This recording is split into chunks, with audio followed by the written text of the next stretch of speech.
It arrived without warning, no return address, no official seal, just a plain envelope slipped into the palace's most secure correspondence channel. But within seconds of reading its contents, King Charles reportedly froze.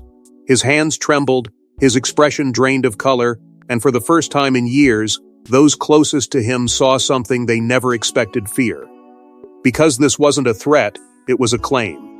And if true, it could rewrite royal history forever. The envelope should never have reached him. Every piece of royal correspondence is filtered, screened, sanitized of risk before it ever touches the sovereign's desk.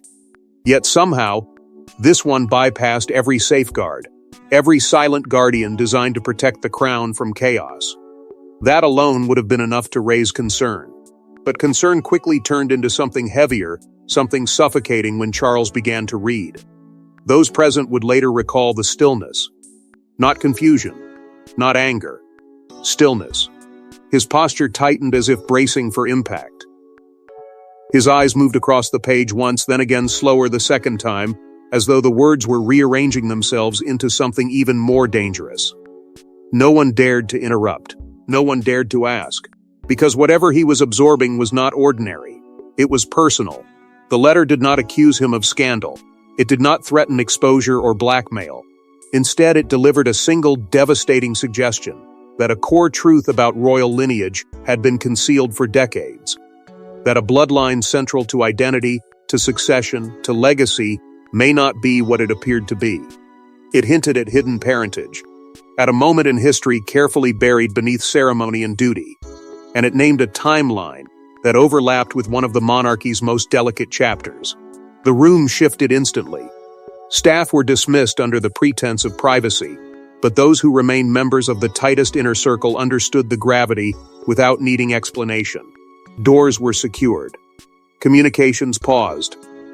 Even the air felt charged with the knowledge that something irreversible had just entered the palace walls. Charles read the letter again. And again. Each time slower. Each time searching for inconsistency, for exaggeration, for the flaw that would prove it false. His mind moved between disbelief and recognition, between instinctive rejection and the creeping realization that certain details were disturbingly accurate. Dates aligned, locations matched, references were made to private conversations long forgotten by the public but not by him. And then there was the final line.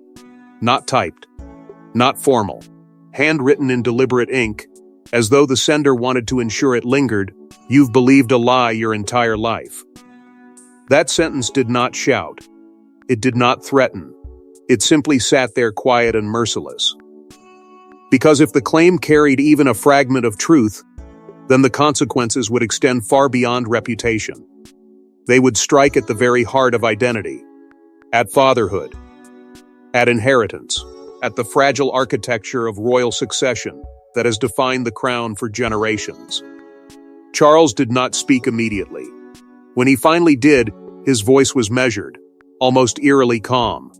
But beneath that composure was something unmistakable: urgency. This could not be ignored. It could not be dismissed as delusion. The specificity alone demanded verification. And yet verification itself would mean confronting the possibility that everything resting on certainty might instead be built on silence. The monarchy has endured scandals, betrayals, even abdications. But this was different. This was blood. This was lineage. This was the foundation. And as the weight of the accusation settled into the room like an unspoken verdict, one truth became unavoidable: ignoring the letter would be reckless. Believing it blindly would be catastrophic. But what truly shook Charles wasn't just the accusation, it was the eerie precision of the details that followed. The letter didn't just suggest a secret, it laid out dates, locations, and names with chilling accuracy. It referenced private moments, hidden movements, and a timeline so specific it could only have come from someone who either witnessed it or lived it. And at the center of it all was a single devastating question: what if a key royal heir wasn't who everyone believed they were? As Charles read deeper, the tone shifted from insinuation to precision.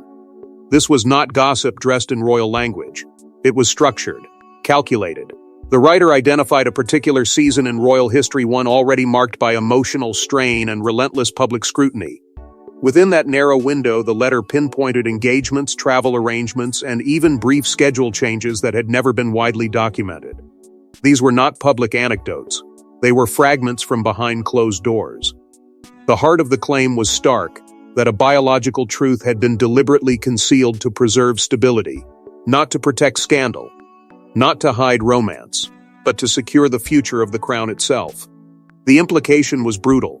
If the claim were true, then a direct line of succession, one accepted without question for decades, could rest on a foundation of silence rather than certainty. And then came the most unsettling assertion of all. The letter referenced what it called a sealed truth, known only to two individuals who were no longer alive to confirm or deny it. Their names were not written, but their identities were unmistakable. Two figures once central to the monarchy's emotional core. Two people whose absence had long been framed as tragic closure. Now, their silence felt less like peace and more like protection. Charles felt the weight of that suggestion settle heavily. For years he had endured scrutiny, criticism, doubt about character and judgment. But this was different. This cut beneath reputation and into identity. The possibility that something so fundamental could have been hidden not just from the public, but from him was almost unbearable. And yet the details refused to fade. They aligned too neatly. They reopened moments he had long placed into the past, now reframed with unsettling clarity. Advisors spoke carefully, urging restraint. Hoaxes were not uncommon. Anonymous letters had circulated before, many fueled by fantasy or bitterness. But even as they labeled it malicious fiction, no one could ignore the unease in the room. The specificity lingered. The references to private exchanges. The mention of a medical consultation that had never been public knowledge. Each detail chipped away at dismissal. What disturbed Charles most was not the accusation itself, but the possibility that verifying it would confirm something irreversible. If he pursued proof, he risked destabilizing everything. If he ignored it, he risked living inside a lie. That was the trap the letter had constructed, an emotional vice tightening with every reread. And then, at the very end, beneath the structured paragraphs in clinical precision, came a single sentence that stripped away any ambiguity. Test it, and you'll see. No threats. No bargaining. Just a challenge. It was not merely a suggestion. It was a provocation. A dare to confront truth over tradition. And that single demand would force Charles into a decision that no monarch had ever publicly faced before. Just hours after the letter was read, a quiet but extraordinary command was issued from within the palace walls. No press release. No formal record. But insiders would later describe it as one of the most unprecedented orders in modern royal history. King Charles had made up his mind, and what he ordered next would send shockwaves through every layer of the monarchy. He would not wait. He would not gamble on assumption. The demand written at the bottom of that letter tested, and you'll see echoed in his thoughts with relentless force. And so, in a move both decisive and dangerous, Charles authorized an immediate and confidential DNA test involving a senior royal whose name was spoken only in hushed tones. It was not framed as suspicion. It was framed as necessity.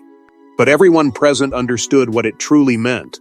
The crown itself was stepping into uncharted territory. The operation could not follow standard royal medical channels. That was too risky, too visible, too traceable. Instead, arrangements were made through a discreet, external facility known for handling high-profile cases with absolute silence.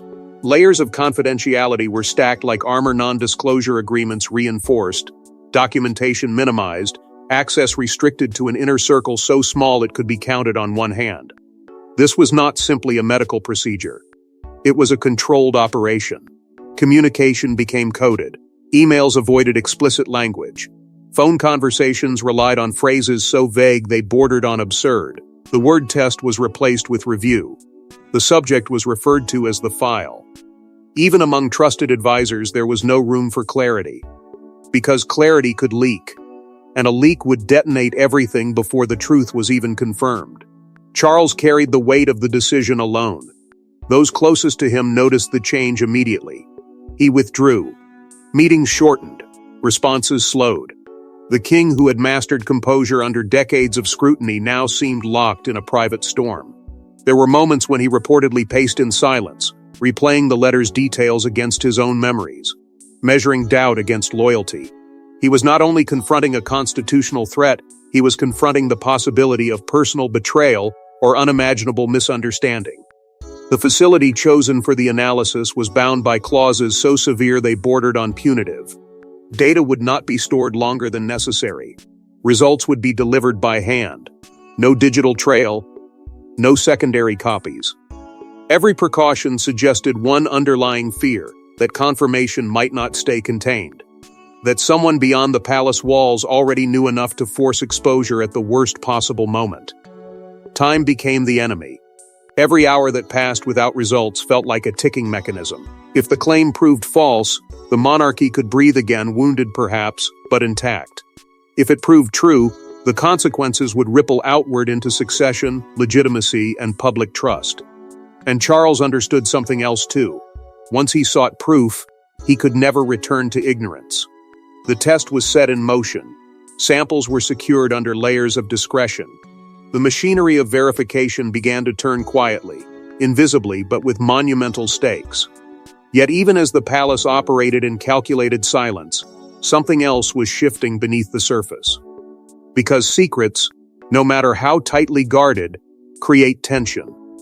And tension is felt long before it is understood. But while the test was being arranged in silence, whispers had already begun to spread among those who noticed something wasn't right. At first, it was just a shift in tone, a missed appearance, a delayed meeting, a look exchanged a second too long. But within days, those closest to the royal inner circle began sensing it. Something was wrong. And not just wrong fracturing. Because behind closed doors, conversations were turning sharper. Trust was beginning to erode, and long-buried tensions were rising to the surface. King Charles, once measured and steady even under relentless scrutiny, seemed distant. His responses grew shorter, his patience thinner. Invitations were declined with unusual frequency. Long-standing routines quietly altered. Those who had spent decades studying his rhythms could feel the disruption. It wasn't public scandal that unsettled him this time, it was private uncertainty. And that kind of turmoil doesn't stay hidden for long. Questions began circulating in careful whispers. Advisors requested clarification on postponed briefings and received only vague reassurance. A senior royal, sensing the shift, reportedly confronted Charles in private, not with accusation, but with urgency. Was there a crisis? Was someone in danger?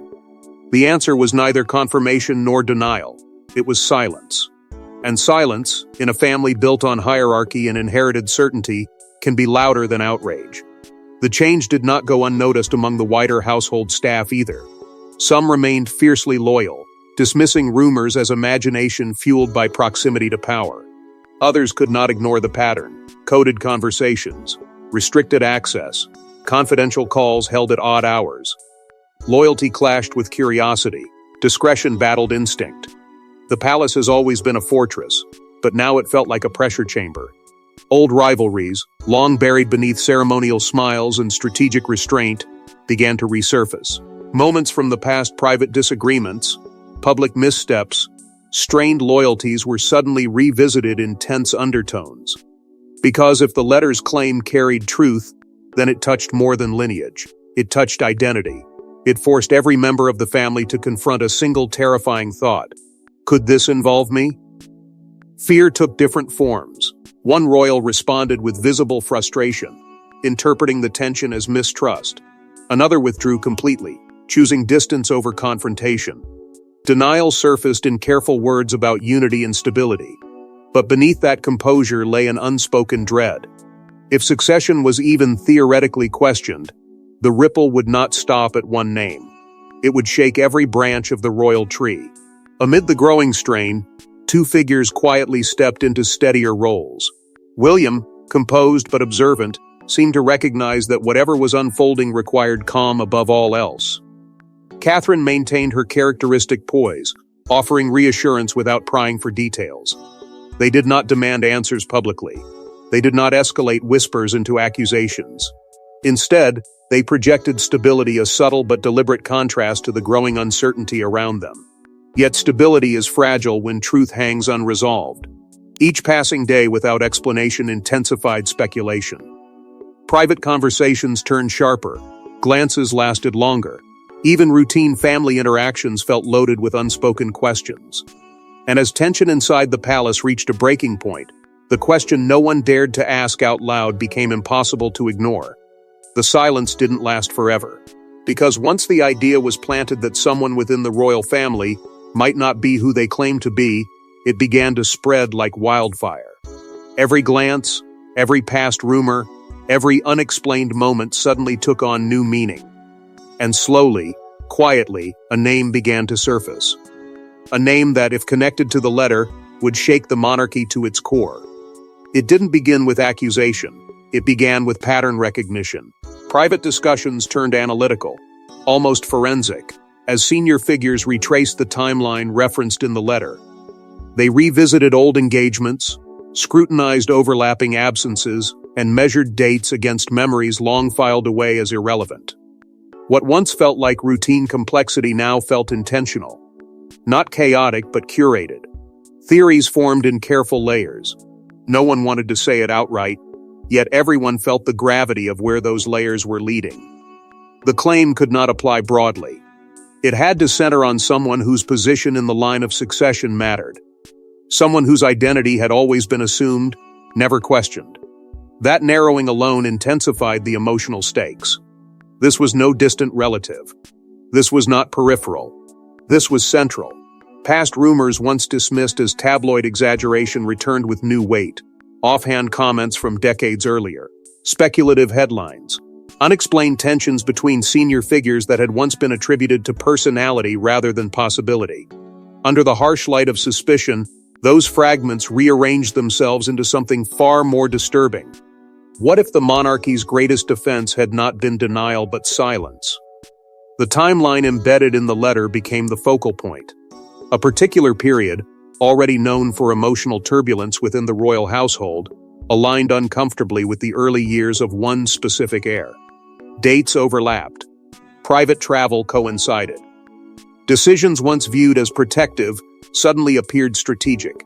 And as those realizations surfaced, the atmosphere inside the palace shifted from confusion to quiet dread. Behavioral patterns from the past were reinterpreted. Moments of visible strain, public exchanges that seemed awkward, a father's guarded expression during milestones that should have been uncomplicated. Each recollection carried new undertones. Was it imagination fueled by fear? Or had subtle truths always been visible beneath ceremony and tradition? For Charles, the speculation was not political, it was deeply personal. If the identity at the center of suspicion was confirmed, the implications would not merely affect succession.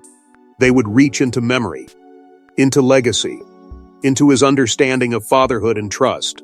The thought that such a truth could have been concealed intentionally, perhaps to protect stability, perhaps to avoid scandal, felt like both betrayal and sacrifice at once. And that duality tormented him.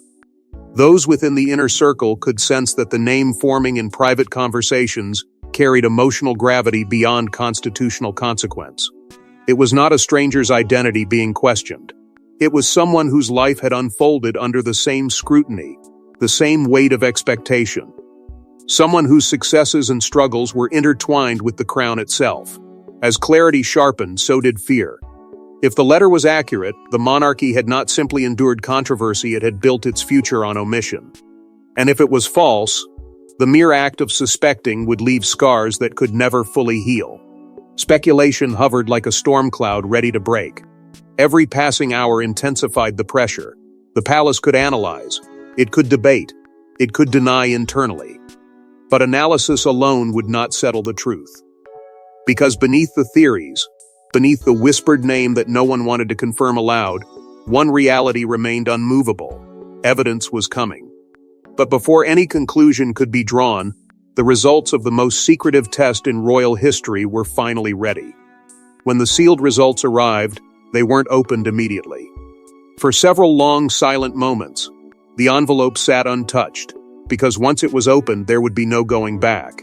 And when King Charles finally broke that seal, those present would later describe the atmosphere as suffocating, because what was written inside didn't just answer the question, it detonated it. The document was brief, clinical, unemotional. It did not acknowledge the weight of crowns or the burden of legacy. It simply presented data, percentages, markers, conclusions. But within those cold lines lay a truth capable of undoing decades of certainty. Charles read the first paragraph with controlled restraint. By the second, that restraint fractured. By the final sentence, the room felt irreversibly altered. His reaction was immediate and unmistakable. There was no outburst, no raised voice, only a visible stillness so intense it bordered on shock. The belief he had carried for years, protected, unquestioned, foundational, had just been contradicted by science. Not rumor, not speculation. Evidence. And evidence is merciless. One phrase in the report stood out like a verdict, inconsistent with presumed paternal lineage. It was clinical language, almost gentle in tone. But its implications were brutal. A long-held royal assumption, accepted by history and woven into succession, was no longer secure. The contradiction did not leave room for interpretation. It left a void. For Charles, the blow was not merely constitutional. It was personal. The crown may have faced crises before abdications, scandals, betrayals, but this cut deeper. It forced him to question memory itself. Conversations revisited, glances reconsidered. Decisions from years ago reinterpreted under a new and devastating light. Had there been signs? Had there been silence where there should have been clarity? Or had love blinded him to what others quietly suspected? No one in the room spoke. Advisors who had once debated possibilities now avoided eye contact. The weight of confirmation settled heavily. Because this was not a hypothetical threat anymore. It was a verified fracture in the monarchy's narrative. And once truth exists, it cannot be undone. The institutional crisis unfolded instantly in everyone's mind. If the findings became public, the implications would stretch into succession laws, public trust, and international perception. Questions would follow about who knew, about when they knew it, about whether concealment had been deliberate. The monarchy thrives on continuity. This result introduced rupture. Yet beneath the institutional fear lay something quieter and more painful. A father confronting uncertainty about blood. A man realizing that history had shifted beneath his feet. The contrast was cruel years of public success, ceremonial triumphs, carefully preserved legacy, all now overshadowed by a single page of laboratory analysis. Charles lowered the report slowly, but the silence did not lift. It deepened. Because everyone understood the same reality at once, this could not stay buried indefinitely. Secrets of this magnitude do not dissolve. They wait. And waiting only amplifies impact. The truth had been confirmed. But confirmation was not resolution. It was ignition. And with the truth now known, the monarchy faced a decision far more dangerous than the secret itself. Truth can destroy just as easily as it can liberate, and now, King Charles stood at the center of that impossible choice. Reveal the results, and risk destabilizing the monarchy. Bury them, and carry a secret that could unravel everything if exposed later. It wasn't just a personal dilemma anymore, it was a constitutional gamble with consequences no one could fully predict. Within hours of the confirmation, emergency discussions were convened at the highest level. Senior advisors, constitutional experts, and trusted legal minds gathered under strict confidentiality, each fully aware that they were navigating terrain no modern monarch had ever publicly confronted. The atmosphere was tense, not chaotic but tightly wound, like a system straining against its own history. The constitutional implications were dissected with clinical intensity. If lineage was formally challenged, what would that mean for succession? For titles already granted? For decisions made under assumed legitimacy? The monarchy's power rests not only on ceremony but on continuity. And continuity depends on clarity. The test results had introduced doubt where certainty had once been absolute.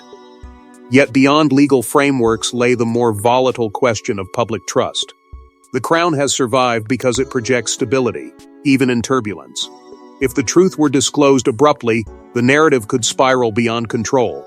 Media scrutiny would be relentless. Speculation would multiply. allies might waver, critics would sharpen their voices, and the monarchy, already navigating modern skepticism, could find itself defending its very foundation. But suppression carried its own danger. Secrets of this magnitude do not dissolve quietly. They resurface. And if it emerged that the palace had known and chosen concealment, the fallout would be even more corrosive. Trust, once fractured by deception, is rarely restored. The advisors were not debating mere optics. They were weighing survival against integrity. Charles listened more than he spoke. The emotional struggle within him had intensified to a breaking point. Duty demanded protection of the institution. Conscience demanded acknowledgement of truth. And somewhere between those poles stood his personal anguish, a father grappling with identity, a king grappling with legacy. The crown he had spent a lifetime preparing to uphold now felt heavier than ever. Proposals surfaced. Controlled disclosure. Strategic framing. Limited acknowledgement designed to contain the narrative. Others argued for absolute silence, secure the documents. Restrict knowledge, deny everything. The room divided not by loyalty, but by fear of consequence.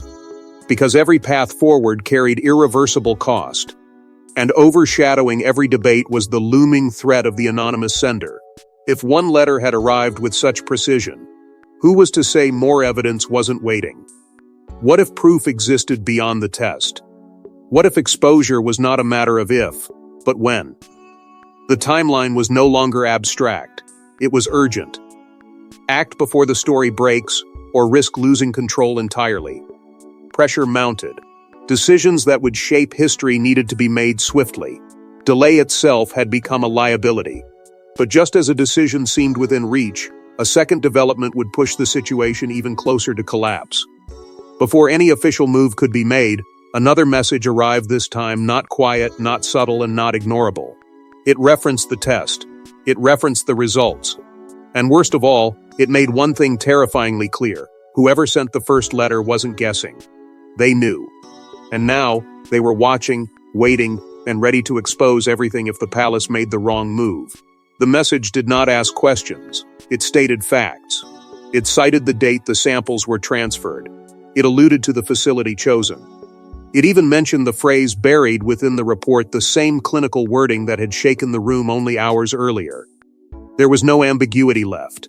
This was not speculation from afar. This was proximity, access, insight from somewhere uncomfortably close.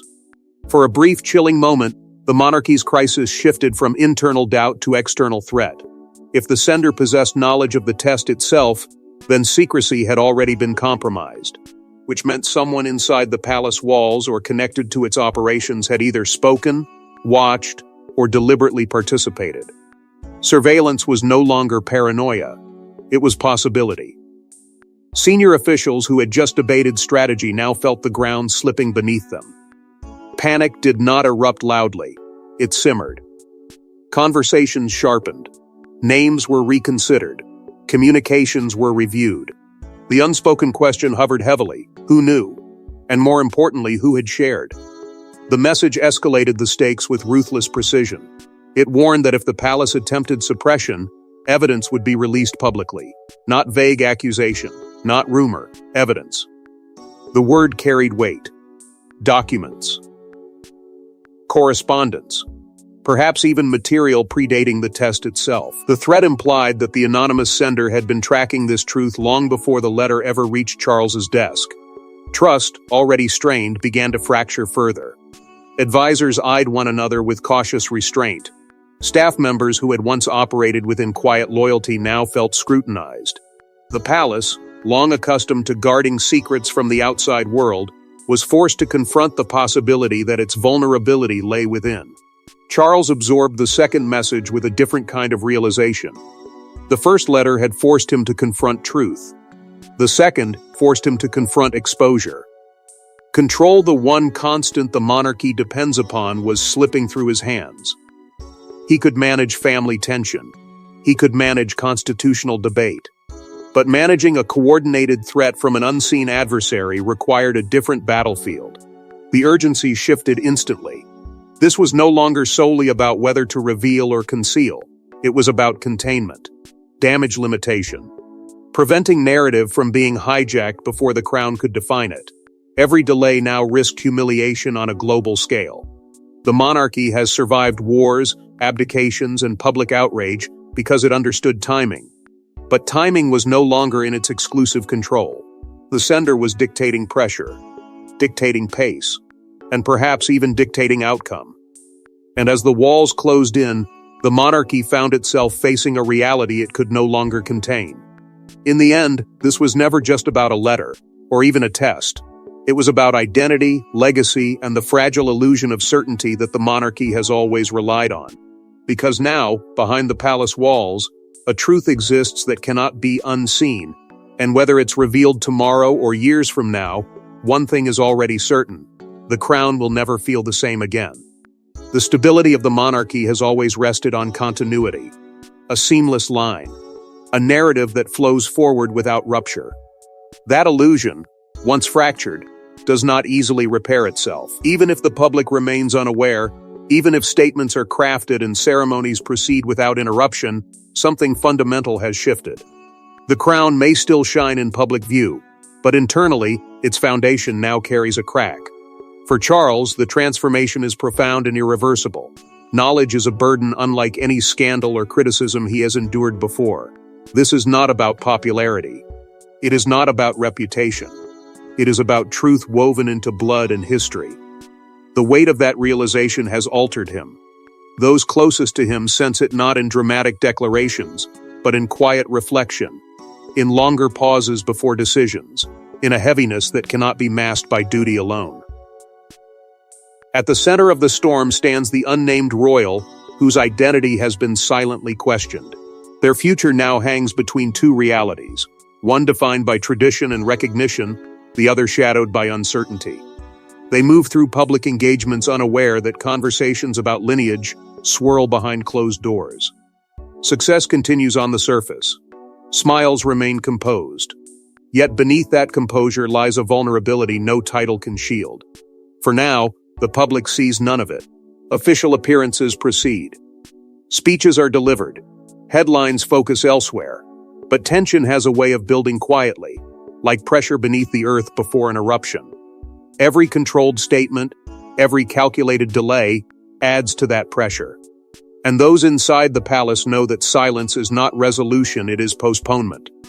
The anonymous sender remains unseen, but their presence is undeniable. They proved access. They proved knowledge. And they demonstrated timing. Whether driven by revenge, conviction, or something more calculated, they have forced the monarchy into a defensive posture.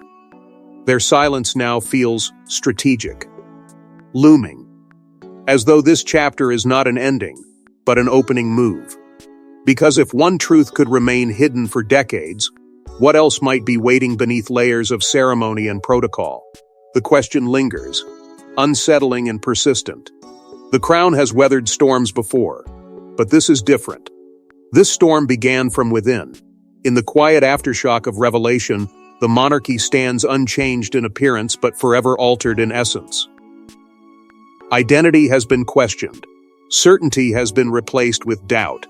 And history, once written in confident ink, now feels fragile. The final choice has not yet been made. Disclosure or denial. Confrontation or containment. But one truth is unavoidable. Legacy and honesty cannot coexist indefinitely without collision. Because some secrets don't stay buried, and when this one surfaces, it won't just rewrite history, it will redefine it.